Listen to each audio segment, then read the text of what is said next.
ಅಲ್ಲಿಗೆ ಹೋಗಿ ಬಂದಂಗಾಯಿತು. ಫಸ್ಟ್ ಶಾರ್ಟೇ ನಮ್ಮ ಊರುಗಳನ್ನ ಅವ್ರು ತೋರಿಸಿದಂಥ ರೀತಿ ಆಗಿರ್ಬೋದು, ಜಾತ್ರೆ, ಕೊಂಡ ಹಾಯೋದು ಎಲ್ಲನೂ ನನಗೆ ತುಂಬ ಖುಷಿ ಆಯಿತು. ಯೂಶಲಿ ಜಾತ್ರೆ ಅಂದ್ರೇ ರಿಯಲಾಗಿ ಹೋಗಿ ಶೂಟಿಂಗ್ ಮಾಡಿದ್ದಾರೆ ಅನಿಸುತ್ತೆ ಸರ್. ಇಡೀ ಇದರಲ್ಲಿ ಬಿಲ್ಡಪ್ ಶಾಟ್ಸ್ನಲ್ಲಾಗಿರ್ಬೋದು ಆ್ಯಂಡ್ ಡಾನ್ಸ್ನಲ್ಲಾಗಿರ್ಬೋದು ಆ್ಯಂಡ್ ಪರ್ಫಾರ್ಮೆನ್ಸಿನಾಗಿರ್ಬೋದು ಅಮೇಝಿಂಗಾಗಿ ಮಾಡಿದ್ದೀರಾ. ಆ್ಯಂಡ್ ಎಮೋಷ್ನಲಿ ನಾನು ಯಾವತ್ತು ಎಮೋಷನ್ ಸೀನ್ಸ್ನಲ್ಲಿ ಅಷ್ಟಾಗಿ ನೋಡಿರಲಿಲ್ಲ.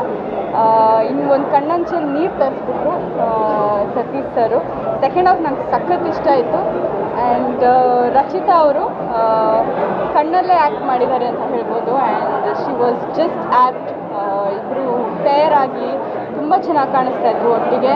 ನಮ್ಮ ಮಿಲ್ಕಿ ಬ್ಯೂಟಿ ನನ್ನ ತುಂಬ ನಾವೆಲ್ಲ ಒಟ್ಟಿಗೆ ಇಂಡಸ್ಟ್ರಿಗೆ ಬಂದಿದ್ದು. ಸೊ ಖುಷಿಯಾಗುತ್ತೆ ಅವ್ರು ತಿರ್ಗಾ ಕಮ್ ಬ್ಯಾಕ್ ಮಾಡಿರೋದು. ಆ್ಯಂಡ್ ಲವ್ಲಿ ಸಾಂಗ್, ಆ ಸಾಂಗ್ ಫುಲ್ ಥಿಯೇಟ್ರೇ ಕುಣಿತಾ ಇತ್ತು. ಥ್ಯಾಂಕ್ ಯು ಮಹೇಶ್ ಸರ್, ಇಂಥ ಒಂದು ಒಳ್ಳೆ ಸಿನಿಮಾನ ಮಾಡಿದ್ದಕ್ಕೆ. ಆ್ಯಂಡ್ ಸೆಕೆಂಡ್ ಹಾಫ್ನಲ್ಲಿ ನೀವು ಆ ಥರ ಸರ್ಪ್ರೈಸಸ್ ಇಟ್ಟಿದ್ದಕ್ಕೂ ಅದಕ್ಕೂ ನಮ್ಮ ಸೆಕೆಂಡ್ ಹಾಫ್ ಹೆಂಗೆ ಹೋಯ್ತು ಅಂತಲೇ ಗೊತ್ತಿಲ್ಲ.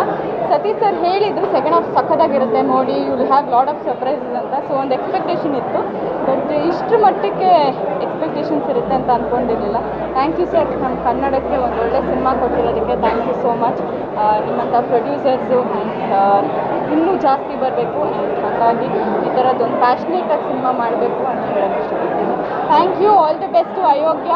ನಮ್ಮ ಮಂಡ್ಯ ಕಡೆ, ಮದ್ದೂರು ಕಡೆ, ಮೈಸೂರು ಕಡೆ ಒಂದು ಜಾತ್ರೆ ನೋಡ್ದಂಗೆ ಆಗುತ್ತೆ ಈ ಅಯೋಗ್ಯ ಸಿನಿಮಾ. ನೀವು ಎಲ್ಲರೂ ಬಂದು ಹರಿಸಿ ಹಾರಿಸಿ. Thank you so much.